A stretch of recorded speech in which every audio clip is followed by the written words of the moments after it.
మిగులు బడ్జెట్లు ఉన్న రాష్ట్రం ఉన్నప్పుడు ఆ విగ్రహం ఉండేది. ఇప్పుడు అప్పుల పాలైన తెలంగాణ లాగా ఈ విగ్రహం ఉందని ప్రజలు అంటున్నారు అధ్యక్ష.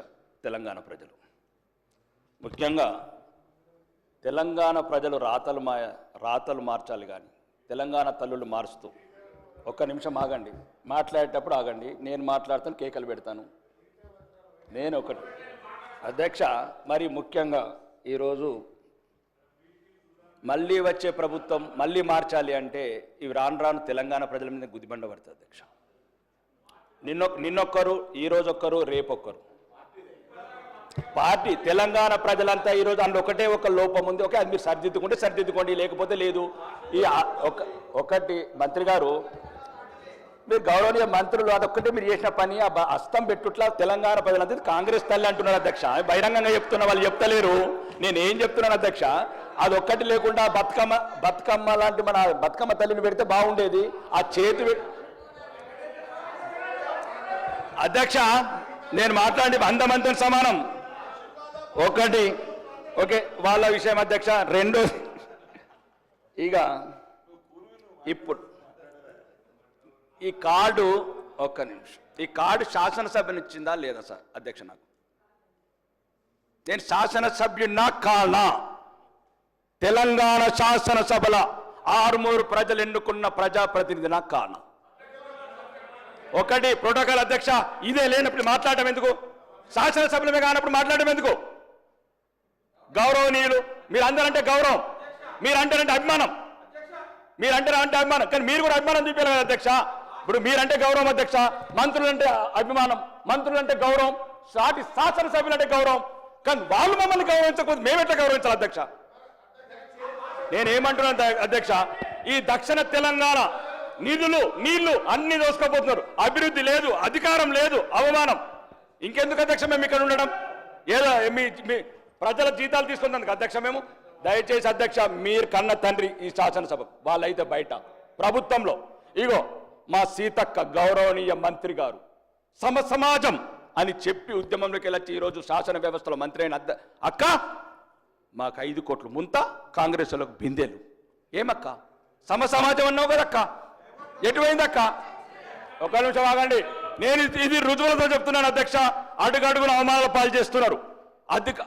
అభివృద్ధి లేదు, అధికారం లేదు, ఉల్టా అవమానం. ప్రతి అధికార వ్యవస్థని ప్రలోభ పెడుతున్నారు. ఒక్క నిమిషం, నేనే తప్పు ఒప్పుల గురించి కాదు అధ్యక్ష. గౌరవ శాసనసభ్యులు వారికి ఉన్న ఆవేదన చెప్పడం జరిగింది అధ్యక్ష. నేను మీ ద్వారా కోరుతా ఉన్నాను అధ్యక్ష, డెఫినెట్లీ మీ ఆవేదన ఉంది, కానీ స్పీకర్ గారికి ఈ విధంగా don't attribute, it will be attributing to the respected chair.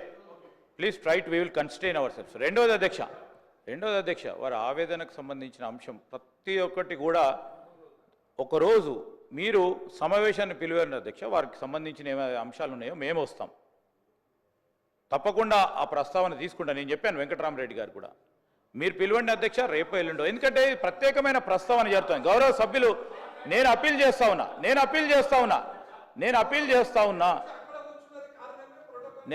Definitely ఇక్కడ కూర్చున్న ప్రోటోకాల్ వయలేషన్ అవుతుంది. హౌస్కు సంబంధించి బెదిరే కార్యక్రమాలు కావు అధ్యక్ష. నేను దయచేసి మీ ద్వారా కోరుతా ఉన్నా, గౌరవ సభ్యులను కోరుతా ఉన్నా, నేను మిమ్మల్ని కోరుతా ఉన్నా. సార్ అధ్యక్ష, మీరు ప్రత్యేకంగా ఆ గౌరవ సభ్యులను పిలవండి అధ్యక్ష. ఎక్కడ ప్రోటోకాల్ ఉల్లంఘన జరిగినాయో ఆ ప్రోటోకాల్ ఉల్లంఘనకు సంబంధించిన అంశం విషయంలో మేము ప్రభుత్వ అధికారులకు కూడా మేము తెలియజేయడం జరుగుతుంది, ఆదేశాలు కూడా ఇవ్వడం జరుగుతుంది. స్పష్టంగా చెప్పాం. దయచేసి నేను గౌరవ సభ్యులను కోరుతా ఉన్నా, ఈరోజు ఈ విగ్రహ ఆవిష్కరణకు సంబంధించిన అంశాల విషయంలోనే ఒక ప్రత్యేకమైన ప్రస్తావన జరుగుతూ ఉంది. దానికి సంబంధించి మీ ఆవేదనకు సంబంధించి కూడా గౌరవ శాసన సభాపతి గారిని మేము కూడా కోరుతా ఉన్నాం.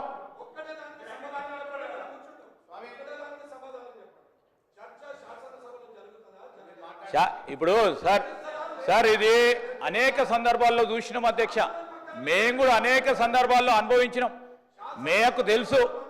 ఈరోజు ఒక్కసారి 2 సార్లు ఇక్కడ కూర్చున్న చాలా మంది శాసనసభ్యులు చాలా సందర్భాల్లో ఇక్కడ కూర్చున్నాం, అక్కడ కూర్చున్నాం, ఇక్కడికి వచ్చినాం. ఈరోజు వారి ఆవేదన అర్థం చేసుకునే పరిస్థితిలో ఉన్నాం కనుకనే ఈరోజు నేను స్పీకర్ గారు ప్రత్యేకంగా సమావేశాన్ని పిలవమని చెప్తా ఉన్నాను, కోరుతా ఉన్నాము స్పీకర్ గారిని. స్పీకర్ గారు, మీరు మీ ఛాంబర్లో గౌరవ సభ్యులు ఎక్కడైతే ఎవరికైతే తప్పకుండా ప్రోటోకాల్ ఉల్లంఘన ఎక్కడ జరుగుతూ ఉందో ఆ ఉల్లంఘనకు సంబంధించిన అంశం విషయంలో మీరు ప్రస్తావన చేయండి. మేము ప్రభుత్వ పరంగా మేము తప్పకుండా దాన్ని సరిదిద్దుకునే అవకాశం తీసుకుంటాము. ఈరోజు మేము చెప్తా ఉన్నాం అధ్యక్ష, అనేక సందర్భాల్లో వారు పాపం కొత్తగా వచ్చిండ్రు శాసనసభ్యులు, అనేక సందర్భాల్లో మీరు చూసిండ్రు, అటున్నాం ఇటున్నాం, మేము కూడా ఆవేదన చెందినాం. కానీ సభా సాంప్రదాయాలకు అనుగుణంగానే నడిచినాం, ఎక్కడ కూడా ఇబ్బంది లేదు.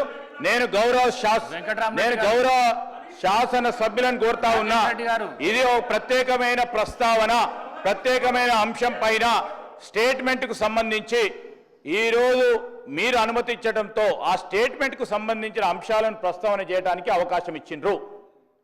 వేరే ఇతర అంశాల విషయంలో మీరు సమయం ఇవ్వండి అధ్యక్ష, తప్పకుండా వారికి సంబంధించి వారి ప్రోటోకాల్ వారి ప్రివిలేజెస్ని కాపాడే ప్రయత్నంలో మీరు ఏ ఆదేశం ఇస్తే ఆ ఆదేశం ప్రభుత్వ పరంగా ముందుకు తీసుకెళ్లడం జరుగుతుంది. వెంకట్రామరెడ్డి గారు దయచేసి సభను సజావుగా నడిపించవలసిన బాధ్యత మీ అందరి మీద ఉన్నది. నేను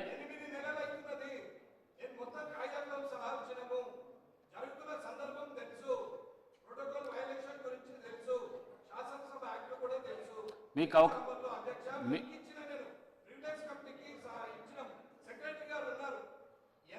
ఇప్పుడు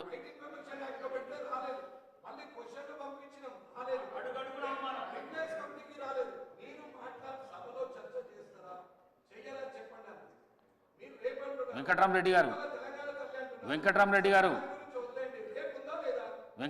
గారు రాకేష్ రెడ్డి గారు ప్లీజ్ కూర్చోండి, ప్లీజ్ కూర్చోండి, ప్లీజ్ కూర్చోండి. వెంకట్రామరెడ్డి గారు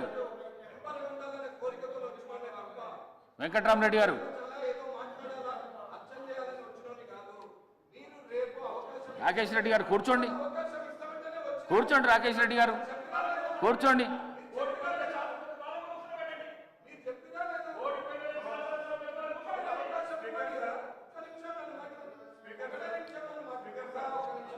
పాయల్ శంకర్ గారు మీరు మాట్లాడండి. అర్థమవుతున్నాం. పాయల్ శంకర్ గారు మాట్లాడండి. మీరు కూర్చోండి. వెంకట్రామరెడ్డి గారు ప్లీజ్. ప్రభుత్వం నుంచి సరి అయిన రీతిలో సమాధానం ఇచ్చి తృప్తిపరచాల. సభ్యులు అనేక సందర్భాల్లో వెంకటరమణారెడ్డి గారు కానీ రాకేష్ రెడ్డి గారు కానీ సందర్భం ఒకటైనప్పటికీ ఆలోచన ఆవేశం కాన్స్టిట్యున్సీలో జరుగుతున్నటువంటి అవమానాలు ఈ సభ దృష్టికి తప్ప మిగతా ఎవరికి చెప్పగలుగుతాం? మీరు ఈ సభకు తండ్రి లాంటి వారు, మీరు ప్రభుత్వానికి స్పష్టమైనటువంటి డైరెక్షన్ ఇచ్చి ప్రభుత్వం నుంచి స్పష్టమైనటువంటి ఒక ప్రకటన రావాలి. సభ్యులేం గొంతెమ్మ కోరికలు ఏం కోరుతున్నారు అధ్యక్ష, సభ్యులేం గొంతెమ్మ కోరికలు కోరతలేరు. సభా వ్యవహారాల శాఖ మంత్రి గారికి నాకు విజ్ఞప్తి ఏంటంటే మీరు సభ్యులకు సంతృప్తి ఇచ్చే విధంగా ఒక ప్రకటన చేయండి. వెంకట్రామరెడ్డి గారు ఈ సభ తర్వాత మీ ఇద్దరిని పిలుస్తాను, ఎల్ఏ మినిస్టర్ గారిని పిలుస్తాను, మాట్లాడతాను. మీకంటే ఎక్కువ ఆవేదన వెంకట్రామరెడ్డి గారు వినండి, వినడం నేర్చుకోండి. కొత్తగా వచ్చిన సభ్యులు మీరు. రాకేష్ రెడ్డి గారు వెంకట్రామరెడ్డి గారు కూర్చోండి, నేను చెప్తా. మీరు కూర్చోండి, నేను చెప్తా కూర్చోండి. మీరు కొత్తగా వచ్చిన సభ్యులు ఈ విధంగా సభల అమర్యాద పరిచయం. మీరు కూర్చోండి, కొత్తగా వచ్చిన నేర్చుకోండి. నేను చెప్తా కూర్చోండి, మీరు కూర్చోండి, నేను చెప్తా. వెంకట్రామరెడ్డి గారు కూర్చోండి, మీరు కూర్చోండి, నేను చెప్తా. మీరు కూర్చోండి. వెంకట్రామరెడ్డి గారు రాకేష్ రెడ్డి గారు ప్లీజ్ కూర్చోండి, ప్లీజ్ కూర్చోండి, ప్లీజ్. ఈరోజు సభ ముఖ్యమంత్రి గారి ప్రకటన మీద నడుస్తున్నది. ఒకటి. రెండు, మీకు ఏదైతే ప్రోటోకాల్ వైలేషన్ జరిగిందో దాని విషయంలోనే నిన్న సిఎస్ గారిని సీనియర్ ఐఏఎస్ ఆఫీసర్లను అందరినీ పిలిచి మాట్లాడడం కూడా జరిగింది. తప్పకుండా దానికి తగ్గ రీతిలో ముఖ్యమంత్రి గారు కానీ ఎల్ఏ మినిస్టర్ గారు కానీ నాకు సూచనలు ఇచ్చిండ్రు. మీకు న్యాయం జరిగే విధంగా ఈ చైర్ ప్రయత్నం చేస్తుందని చెప్పేసి తెలియజేస్తున్నాను. మీరు ప్రతి విషయంలో ఈరోజు జరిగేది ఏదైతే ఉన్నదో ప్రత్యేకంగా ముఖ్యమంత్రి స్టేట్మెంట్ మీద ఏదన్నా మీకు క్లారిఫికేషన్స్ ఉంటే ఇవ్వండి, లేకపోతే వినండి దయచేసి ప్లీజ్. వేముల వీరేశం గారు, గౌరవ సభ్యులు వేముల వీరేశం గారు. ధన్యవాదాలు అధ్యక్ష.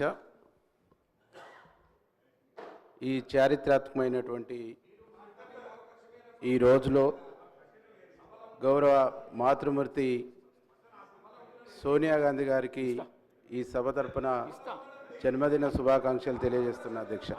అందరికీ ఇస్తా. అధ్యక్ష,